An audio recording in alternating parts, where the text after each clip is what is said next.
क्योंकि आज जो मेरे पास सूचना आ रही है, और एक सोर्स से नहीं कई सोर्सेस से आ रही हैं और क्रेडिबल सोर्सेस से आ रही हैं, कि अब पुलवामा 2 और बालाकोट 2 की तैयारी चल रही है।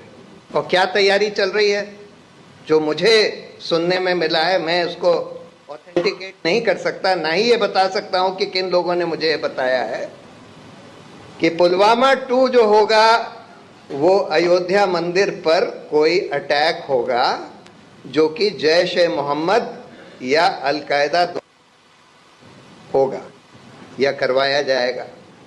और बालाकोट 2 जो होगा वो पाकिस्तान ऑक्यूपाइड कश्मीर में इनकर्जन यानी कि ग्राउंड मूवमेंट, सिर्फ अब की बार बमबारी नहीं, अब की बार जो सुना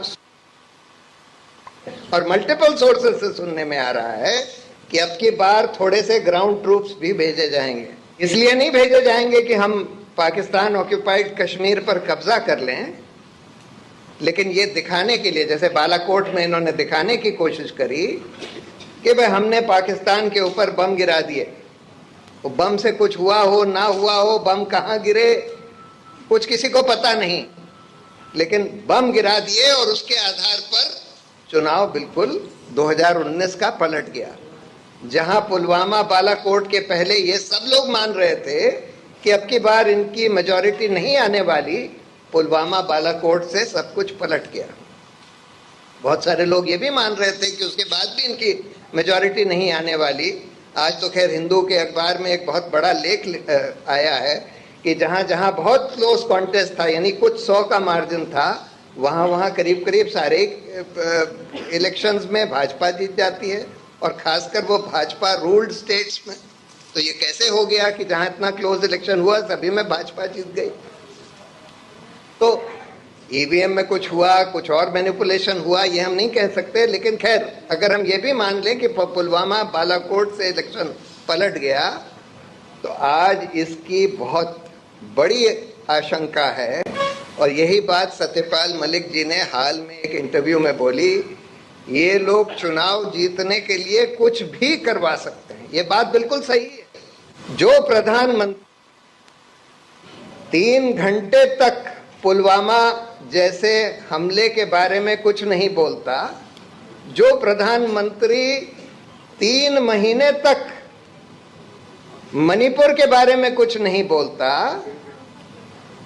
और जिसके पिट्ठू एंकर खुशी से उछल जाते हैं जब हमारे 40 जवान शहीद हुए, वो लोग कुछ भी करवा सकते हैं, कुछ भी करवा सकते हैं। और इसलिए हमको आज बिल्कुल सार्वजनिक तौर पर सारे सिटीजन्स को, सारे ऑपोजिशन को मिलकर ये बात कहनी चाहिए।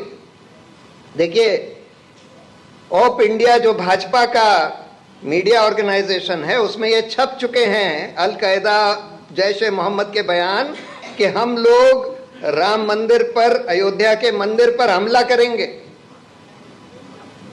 अब अगर उस पर आपने, सरकार ने सिक्योरिटी नहीं टाइटन करी, और इतनी नहीं टाइटन करी कि वहां पर हमला हो ही नहीं सकता, और फिर भी अगर हमला हो जाता है तो हम क्या मानेंगे कि हमला होने दिया गया कि हमला करवाया गया?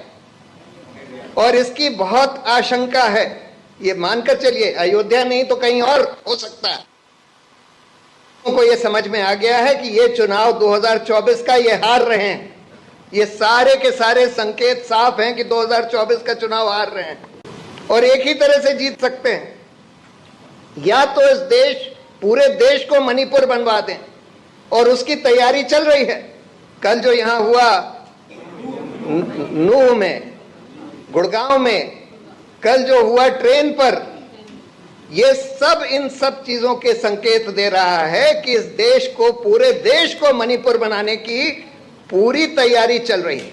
तो इसलिए पूरे देश को इसके बारे में सतर्क रहना होगा, और सबसे पहले पुलवामा की जवाबदेही मांगनी होगी कि आपने ये कैसे होने दिया, और जिन लोगों ने होने दिया उन लोगों को क्यों आज तक जवाबदेह नहीं ठहराया गया है? उस इंक्वायरी का क्या हुआ? उन लोगों को क्यों प्रमोट कर दिया गया है जिनको जवाबदेह ठहराया जाना चाहिए था? अगर हम ये भी मान लें कि आपको नहीं पता था, आपने नहीं करवाया, तो जिन लोगों ने होने दिया, जिनकी लापरवाही थी, ये तो साफ है कि लापरवाही थी।